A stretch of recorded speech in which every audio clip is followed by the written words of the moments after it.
Yeah, hi, welcome. Lovely to see people's faces as well, which is really, uh, really warms the heart.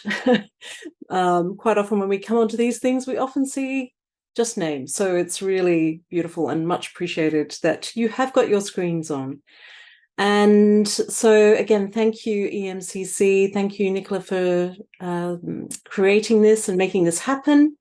And my name is Jeanine Bailey. I am calling in from the Wadawurrung country, which is part of the Kulin Nation, which is a little place called Point Lonsdale, south of Melbourne. So I'm in a beautiful part of the world in Victoria, and I pay my respects to my elders past and present, who've been wonderful caretakers of this amazing land, and I pay my respects to your elders past and present, wherever you may be in the world right now. So thank you for joining me. And what I did want to do today was to provide an experience of group supervision. And I'm seeing some chat coming through. So a few people from Melbourne, wonderful. And if you'd like to pop into the chat box where you're from, I'd be delighted to see where people are from all around the world. And so when I was invited to come onto this session, I thought I would love to provide a group supervision experience. So really looking for some volunteers to support me to do that tonight. And as I was reflecting upon doing this, I started to think, what could be a different angle to providing a group supervision experience. And so I wondered if we could perhaps as a group explore what might be the difference between one-to-one supervision and group supervision. And of course, there are some obvious answers to that. But I wondered, in this wonderful group of coaches and potentially supervisors as well, what deeper nuances can we potentially start to identify that we can be aware of and support our clients to also make informed choices when they're looking to be supervised themselves, particularly new coaches, so who perhaps haven't experienced supervision before. So I'm seeing in the chat box England, Ireland, Estonia, fantastic, Hong Kong, Portugal, Slovenia, Italy, fantastic. Lots of people from different parts in the UK, Netherlands, Cheshire, Sweden, India, Qatar. Claire, welcome. And hi. I've just been in Qatar. I've just come back. Fortunately or unfortunately brought COVID home with me as well. So I am here with COVID, but thankfully not too badly. And prior to that, I was also in the UK. So welcome, everybody. So I'd really love to, and again, it's wonderful just to see so many people's faces. And I'm just curious, who here is a supervisor on this call? So I'm just looking at hands. So it's about half, it looks like, as I certainly look through on the top screen. So, and I know that we've got some experienced supervisors on this call too. So it will be, I guess, interesting just to see what comes out of discussions when you go into breakout rooms to really explore perhaps what might be the difference between group supervision and individual supervision. So I'd love to call upon some volunteers, if I may, to join me for a group supervision experience. So I'm looking for about maybe 5 people to join me. And so if you'd like to raise your hand, if you'd like to join. So we've got Shan, maybe. Thank you. Kazi, I hope I said your names correctly. Apologies if I didn't. Thank you. Who else would like to join? Thank you, Teresa. And is that Trish? Stuart? Yes, great. Thank you, Trish. And Eve. Thank you, Eve. So before we do the demonstration, knowing that some people perhaps aren't supervisors, maybe haven't experienced supervision. Actually, I'm just going to check in. Has anyone not experienced supervision before? With a hand up. And I'm guessing with so many people from the EMCC, you potentially have all experienced. This is good. So Kevin and Nikki perhaps haven't experienced supervision. And Jennifer. Thank you. Thanks for sharing. That's what I'm seeing on the first page.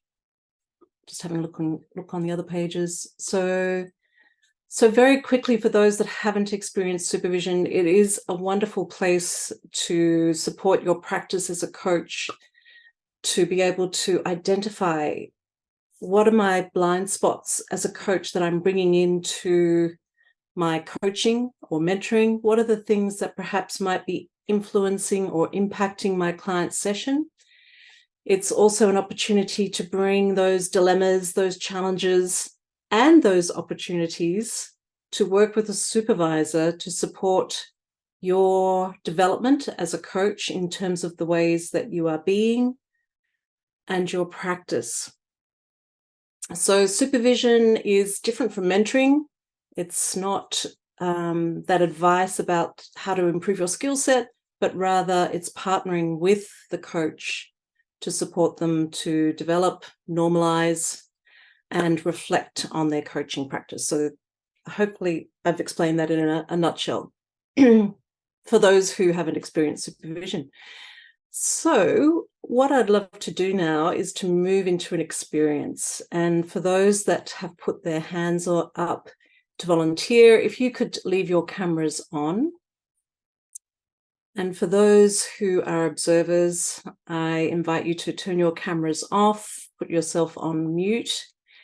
And of course, you have a role as the observers to support the people who are in the group supervision. Your energy, I'm trusting, will be felt as you support those who come into the group supervision demonstration.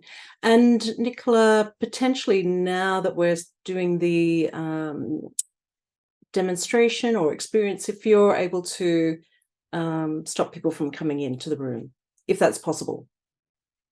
Thank you. And for those of you who, thank you so much for bravely volunteering for this experience. I'd love to perhaps reflect upon something that you'd like to bring to supervision. And so just one of you will bring in a case, potentially a case with a client that you would like to be supported with, or perhaps there's a pattern that you'd like to get curious about. So, and the rest of us will support you with that reflective practice. So has anyone got something that they would like to bring into supervision? And so before we start again, for those who are here right now, is there anything that we need to put into place in terms of our contracting to work together to create this safe place to support Trish and each other? We will speak very openly with the aim of helping Teresa to grow. Wonderful. Shan, is that right? Yes. Thank you. Yeah. And Trish, as you volunteered to be supervised, is there anything that you need to have in place to support you with this experience? Very trusting and appreciate the opportunity to share what's going through my head, and I'm looking forward to hearing other people's input. Great, Trish. Thank you very much. And so I invite everybody now who's here with us in this small group to perhaps do whatever you need to do to come into presence, whatever your practice is, to come into presence in support of Trish as we go forward. And personally, I'm just going to take a few breaths just to, again, come into my body. So whatever you need to do. How would you like us to support you today with your case that you're bringing in? Not really shopping for ideas. Yet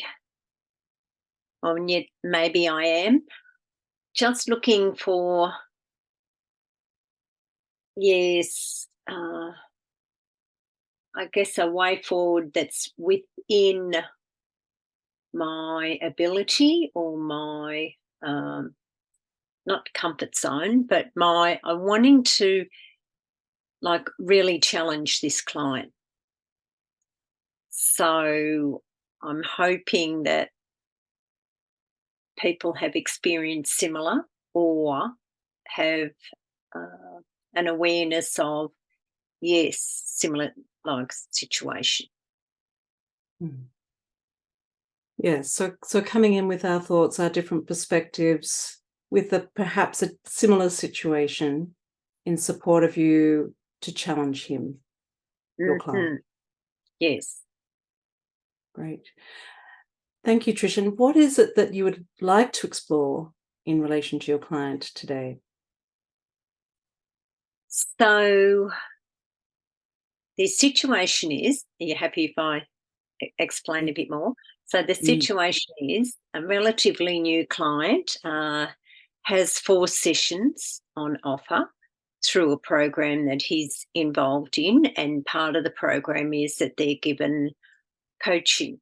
So, and the company I'm contracted with have that contract, and I've been given that role. So in the first session, when we met and I via Zoom, and I asked how things are going and suggested a metaphor of, is he the duck looking good above water but paddling hard underneath? But being mindful that we're in a busy last term and teachers in Victoria in a secondary school setting are very difficult to get because there's a shortage of teachers across Australia, and leaders too. People are not putting their hand up to be leaders. So I had to pour out to him to say, would this be how you're feeling now? And his response was, no, I'm a tall tree and I have lots of nests where people come and nest in me because I'm strong and capable. And that was the first week, and also had informed me that he's been trained as a coach and knows all about coaching. And I, in my contracting, asked what's his expectations of me in my role. He said, so that I can learn from you and all your experience. And I said, thank you. However, if I'm a coach, I said, that's more mentoring. If I'm a coach, you've got the answers. It's up to me to challenge you to delve deep within yourself. So we're up to our 4th session tomorrow. They've been quick because he was a little bit slow off the mark in completing the requirements for coaching. I feel like I'm starting to earn his trust now and make a little bit of where the conversation is a little bit more open, telling me very much it's not about him, it's about his middle leaders, and you have to build their capacity because he can do it all, and he's very new to the role but good at the role, and I'm not denying any of that. However, I keep going round and round in my head thinking, now, where's your action moving forward to challenge you? So I want to make sure that I'm really challenging him to grow and not just seeing himself as the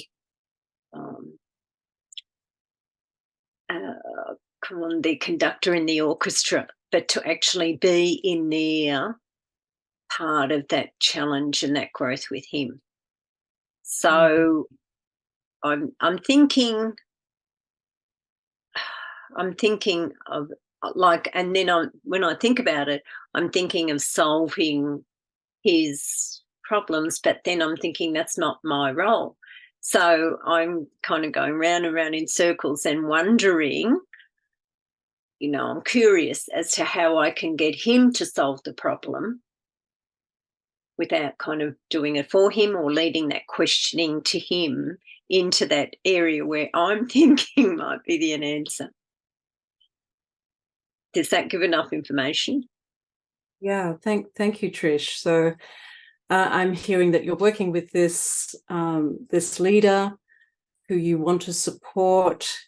You're hearing how he has been wanting to lean on you for support. You've pushed back, and it's, from what you've been saying, it's been going well, but here you're coming to a place where you're sort of going around in circles. You're finding yourself actually potentially, but refraining from leading and solving his problems. So there's kind of a reaching in. That's the words that I'm finding as you share this.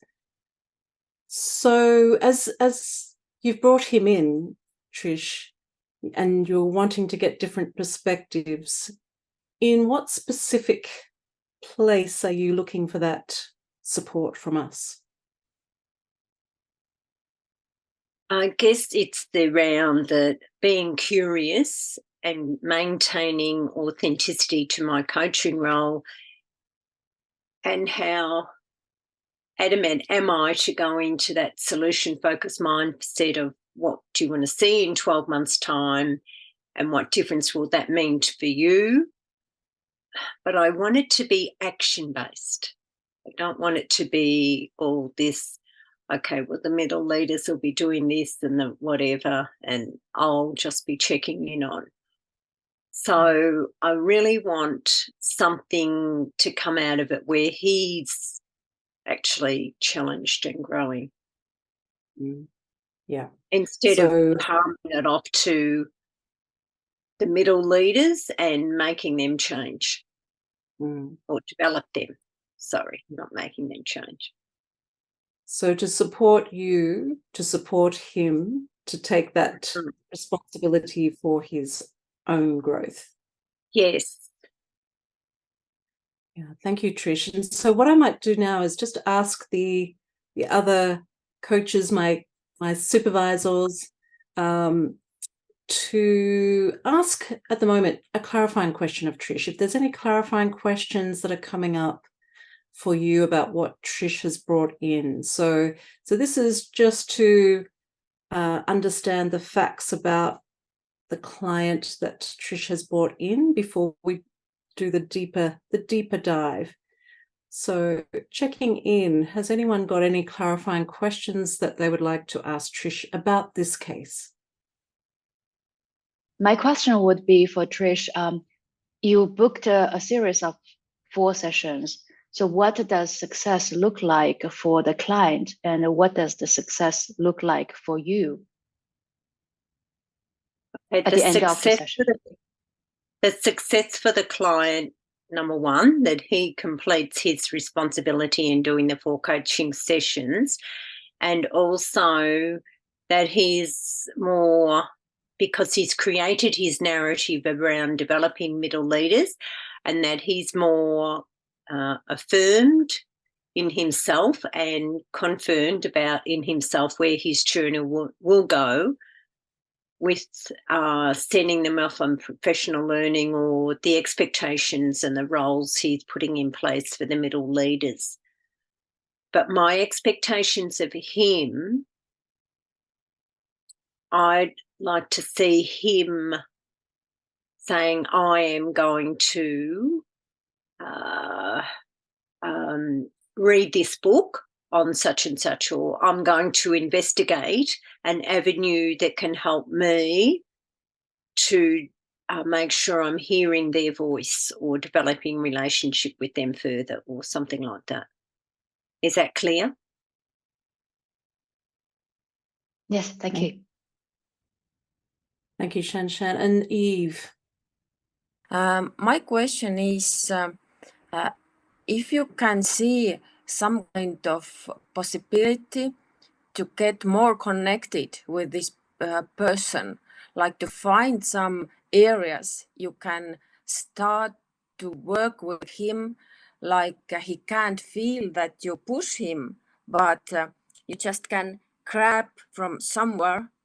He can see that it's interesting for him, like whatever it is, some, I don't know, some topic, or just to start to work with him, like to raise his interest to do this, and to start to trust you, and to start to want him to work with you. And I actually Trish, Sorry. if I may pause you there, because and if we could hold that question, Eve, for the moment, as it's we're just doing clarifying questions. So we'll just hold that question, Eve. It's a great question, but we'll just hold it for now. Is that okay? Okay, yes, thank you. Sorry. That's okay. No need to apologize at all. And coming back to Kazi, he's asked a question: how does he feel about the situation?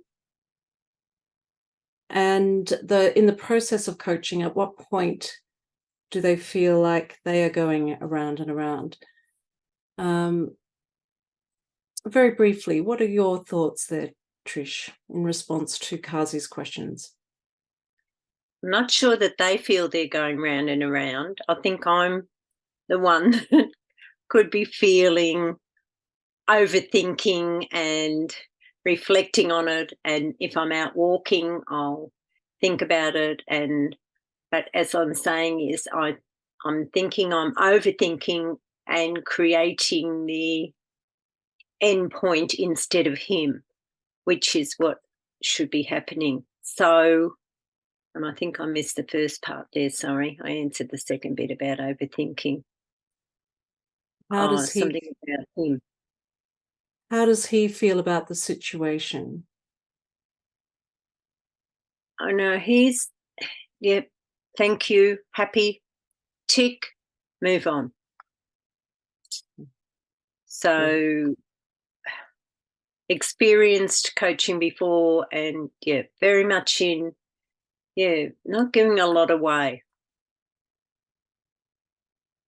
Yeah, thank you, Trish.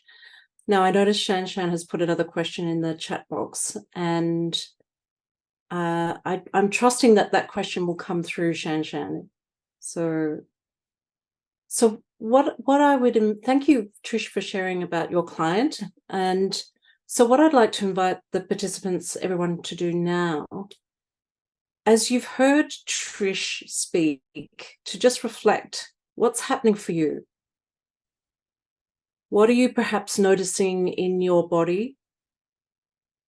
How is your body responding as Trish speaks?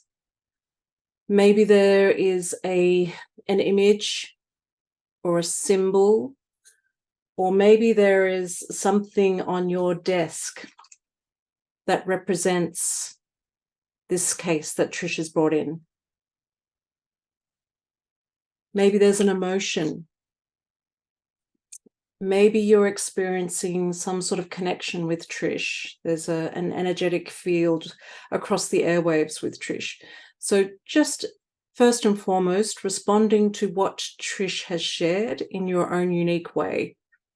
And Trish, if you could just listen to what each of us share before responding after we've all shared. Great, thank you. Who would like to respond first? I can, if that's all right. We're all being very polite to each other, aren't we? I guess I really relate to this. And as you're saying about you wanting them to move forward, I have to fight that a lot with my clients and remind myself it's my journey, not my journey, it's their journey, if that makes sense. And I guess that's what's kind of triggering something in my head is, would I be pushing that client forward when actually, it's their journey, whether they get something out of it or not it's difficult from us, knowing the power of coaching. But yeah, so I suppose I'm kind of trying to I feel like I'm trying to hold myself back if I'm in your shoes, if that makes sense. Thank you, Teresa. Maybe I could follow. Thank you, Shan. Yeah, I think, Trish, when I hear about this case, I just got an image of a very motherly person and trying to help the child grow. I think that intention is very good, is positive. At the same time, I also want to echo Teresa's point that when we are holding a coach position, I'm just wondering how is your reflection on how much you respect your client in his wishes on where he wants to go, and how much you trust this client in his own ability to see through certain things through his own thinking and experience. Thank you, Shan. Yes.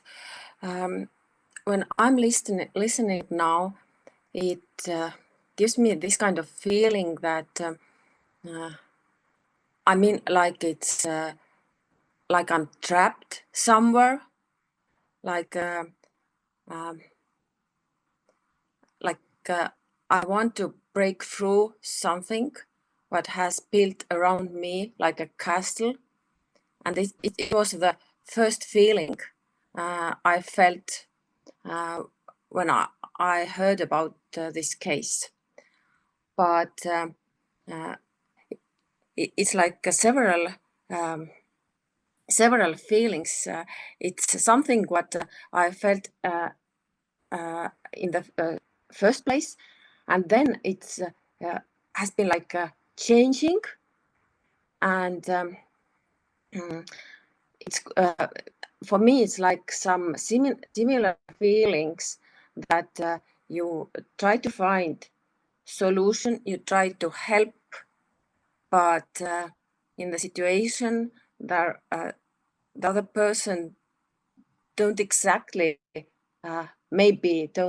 exactly waiting for this kind of help, and then you must find the strength inside yourself to get through this.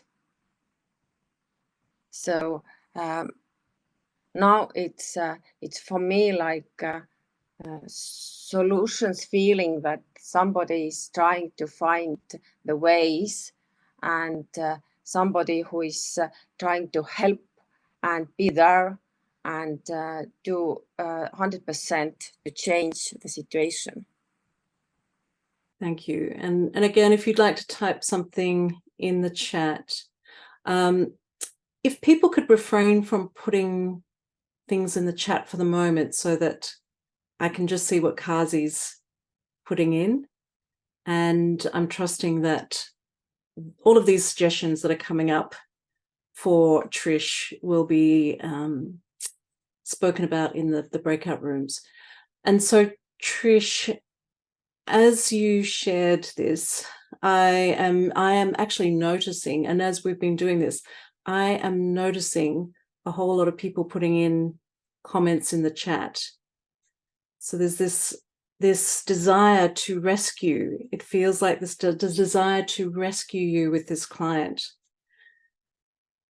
And I'm wondering what the parallels, and maybe even us in this group, trying to come up with solutions for you. And I'm wondering what parallels might be existing between this system and with you and your client, how that might be also playing out. I also noticed, as you shared, a very strong feel, like a rod down my spine, but it was particularly heavy or very painful actually at the top of my spine and across my shoulders. So it's almost, I guess, like a cross in a way. It feels like a heavy burden that I'm holding as I'm trying to also reach my client. That's what was coming up for me, this tightness, this pain, as I'm holding, but at the same time I'm feeling held back, but wanting to support others. So it's almost like I haven't put on my oxygen mask. So I don't know whether that resonates at all with you, but certainly love to hear your thoughts as to what people have shared and how that resonates with your case. Thank you to all of you. I'm most grateful. And from each of you, I've tried to rush down a couple of notes to take it, but I know finally with you, Claire, when you said about that rescuing, and I did notice that in the comments too, that there's a parallel that I'm trying to rescue him from sitting in the conductor role instead of being in there with them, the teacher, the staff, and being part of the journey. And I'm wondering whether that's what other people are seeing as well. I'm also thinking, as it's clearer, of someone said, well, maybe that's not my, I just need to back off and what he wants. It's about his goals and it's about him. So if he doesn't want to go and get into the dance floor, he's happy on the balcony, so to speak. That's his prerogative. So I guess I don't know. Tomorrow might be completely different, and it's the way I approach tomorrow, so that I'm hoping going in there tomorrow that I'm not going in there as the saviour. I'm not going in there feeling rods up my back or whatever, as if it's a barrier, or as someone said, with the barrier, the castle. That no, going in there to just put some questions to him and sit and listen and let the flow take me. But I like Judy, when you've got how can the client become the best conductor he can be, and I agree, without that questioning of unpacking, and for him to identify his growth and his challenge. And again, I'm noticing people coming in wanting to rush to support you, Trish. Yes. And even though I've requested no chat, there are still people rushing. We're human. Therefore, it makes me wonder if they've experienced that too, or they're aware that I'm jumping ahead. I'm giving too much behind the scenes thinking to it, not just sitting in the moment and letting it flow. And maybe, excuse me, doing things like, is there something on the desk that, or is there a feeling that best explains how you are today? I like that, why you said that.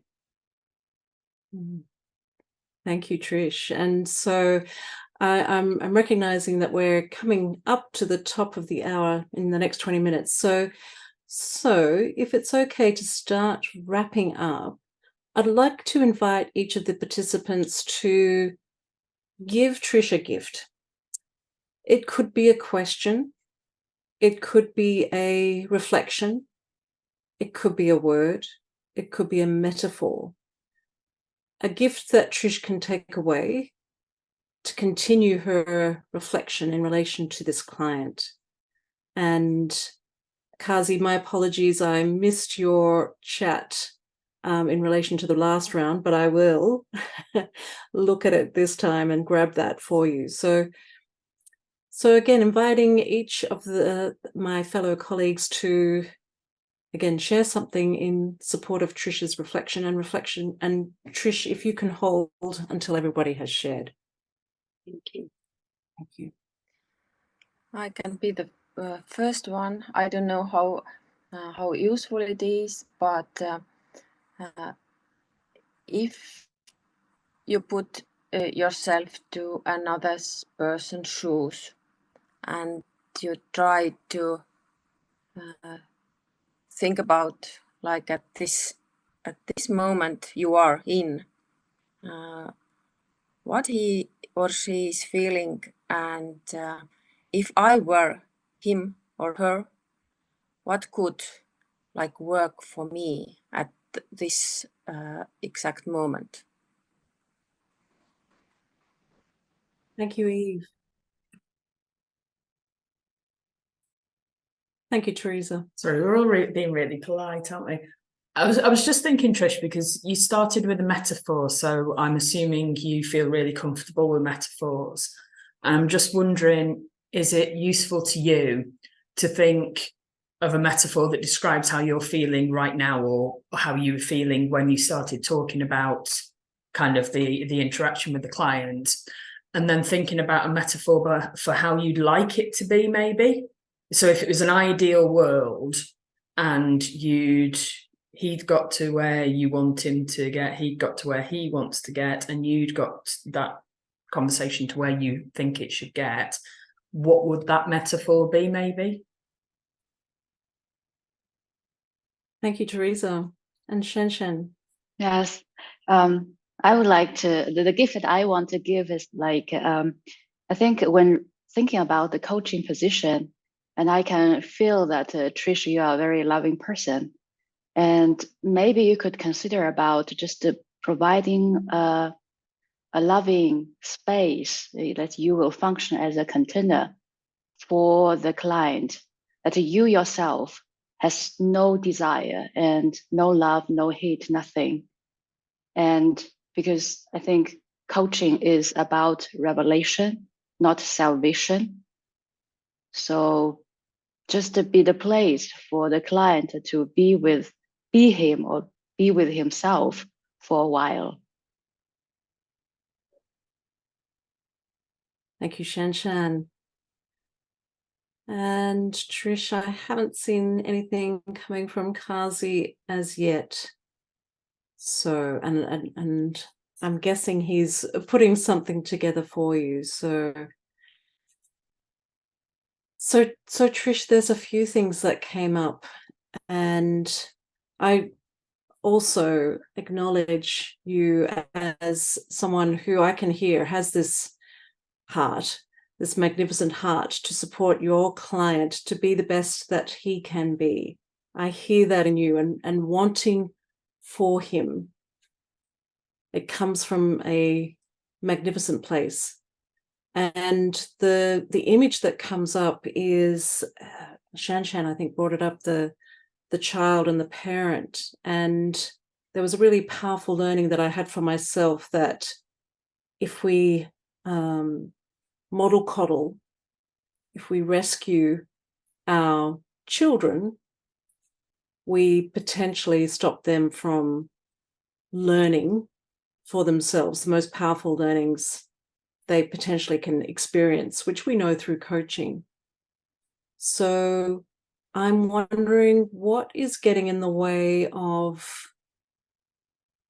being that challenger, of being able to challenge your client to be able to go on their journey of self-discovery?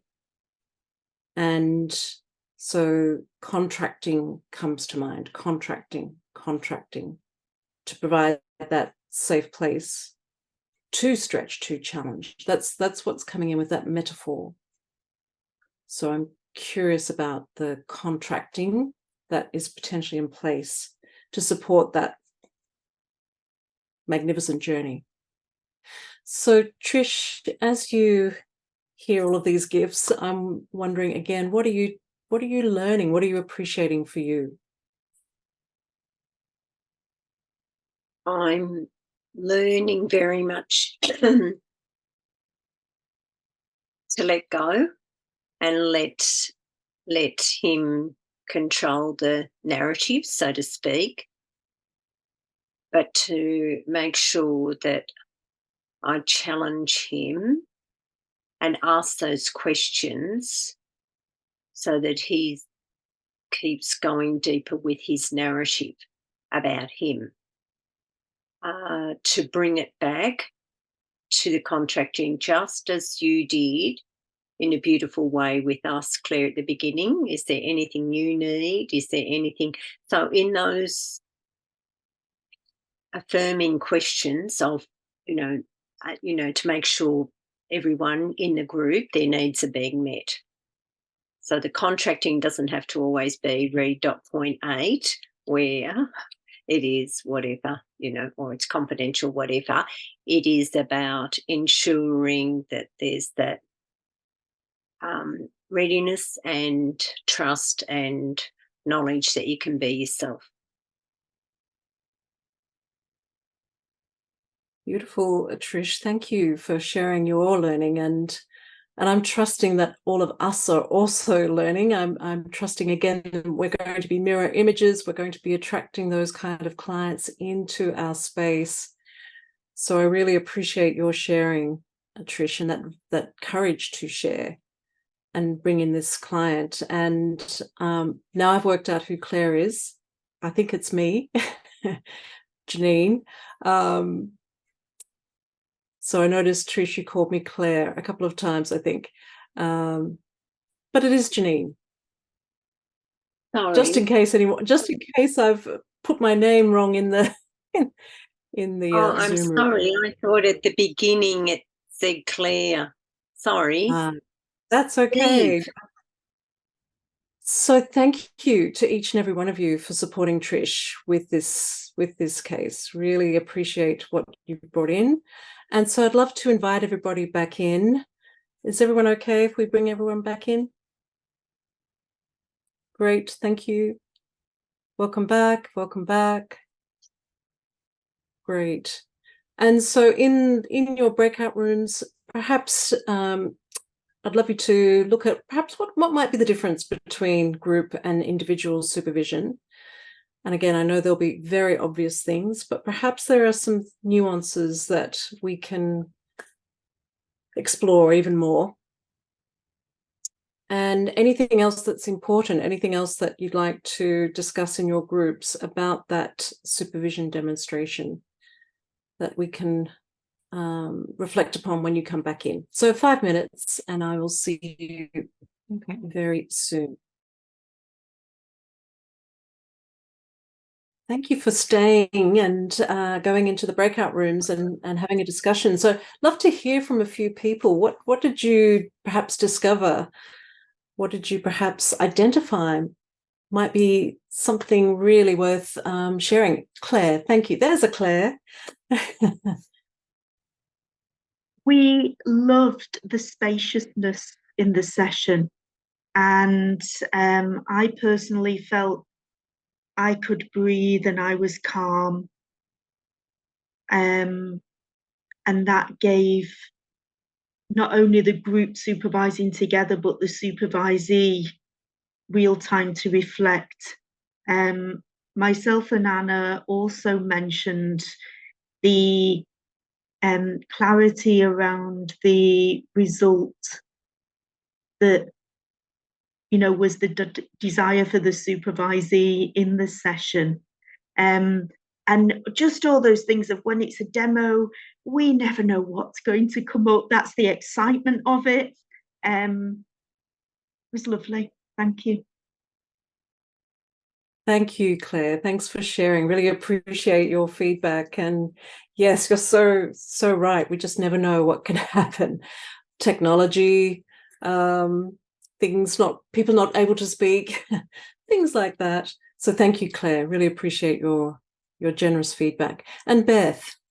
Thanks, Jeanine, and thank you for your generosity in doing that process. It would terrify me, I think, to do that with an audience. So, I feel really grateful.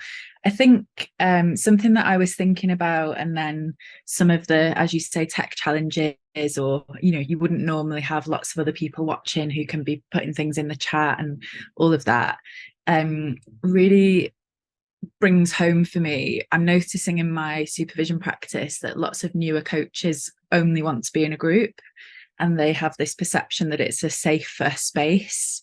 I think there's maybe a bit more ability to be a bit more anonymous, or to sit back and to learn from others' experience. And actually, I think one-to-one is much safer as a space, because as a supervisor, we're not controlling what others are doing or saying. And, you know, when you ask for clarifying questions, you've got a group of really experienced, potentially, people who are kind of already 3 steps ahead of maybe where the person's processing is, and might divert them in an unknown direction. So I think that feels like a really stark difference for me, and I think there was kind of echoes of that in the practice that you all shared with us.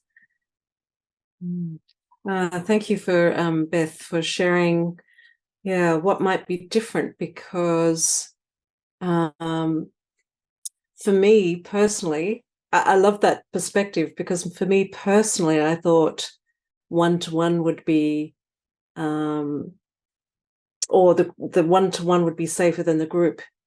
So it's interesting to hear those different perspectives. Now, I absolutely love both group and one-to-one supervision, and do seek both, because I do think they're very different and powerful, and I think it brings in different vulnerability at different times, or different types of vulnerability. So I really appreciate your perspective, Beth. Thank you. And yes, as you say, it's, you know, we're in front of a large group here. So as the supervisor facilitating that, I'm thinking, what have I left out? What have I not said? What have I, you know, that's usual in my practice? So all of those sorts of things are going on for me. So again, really appreciating the feedback so far. Andrea. I think much of it has actually been said, but our observations that we discussed were about the slightly different roles between the slightly different roles of the supervisor in one-to-one and then in group. And then in group, the different perspectives and beliefs and actually coaching styles comes out in a group as well. And actually, we also felt that to narrow, as a participant, to narrow yourself either just to one-to-one or just group would cut off a real source of learning. So both are very valuable in their own ways. Yes, totally agree, Andrea. And of course, in the group supervision, we've got so many different systems, so many different beliefs, so many different experiences and perspectives and ways that are coming in as people have shared. There was a lot going on in the chat as people were seeing their own unique perspectives of what was happening. So we had lots of eyes going on with this particular demonstration. So it's, I think for a facilitator, it's really trusting our intuition, knowing that there are many roads that lead to Rome that can support our supervisee. So yes, thank you, Andrea, for again highlighting the richness of group supervision. And that doesn't mean that it is any better than one-to-one. I think they both hold a beautiful space and place. So I'm going to wrap up here, as there are no other hands up. So I just really again want to thank Trish for bringing in her case. Really appreciate your courage to do that, Trish. I want to thank Teresa, Shan, Kazi, Eve. I think I've got everybody.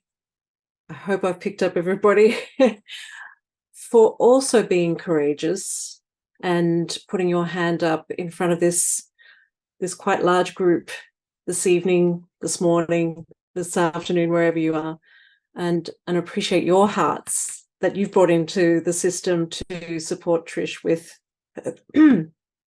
there's the tickle from COVID with her client.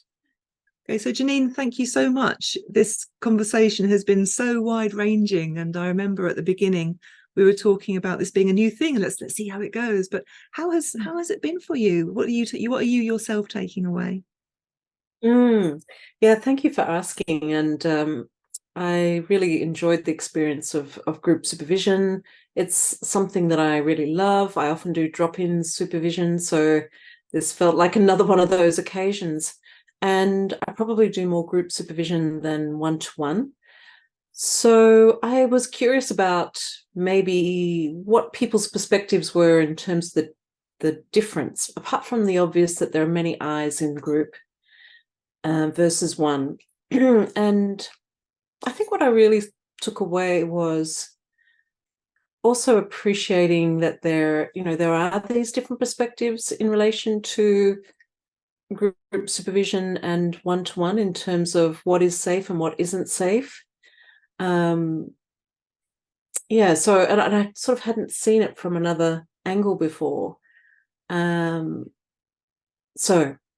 yeah, I someone shared, group supervision can seem safer, but for me that felt more more risky versus working with a trusted partner. So I think that was really powerful, just to recognize that there are, again, different perspectives about supervision, and really enjoy the process, and really thank the EMCC for allowing me to do this demonstration. So thank you. Oh, Jeanine, it was our pleasure completely. It was just such a fantastic conversation, fantastic demonstration, and everybody was just jumping in. And I could see the pictures around the screen with everybody was hanging on the words. So thank you so much for this. It's really greatly appreciated.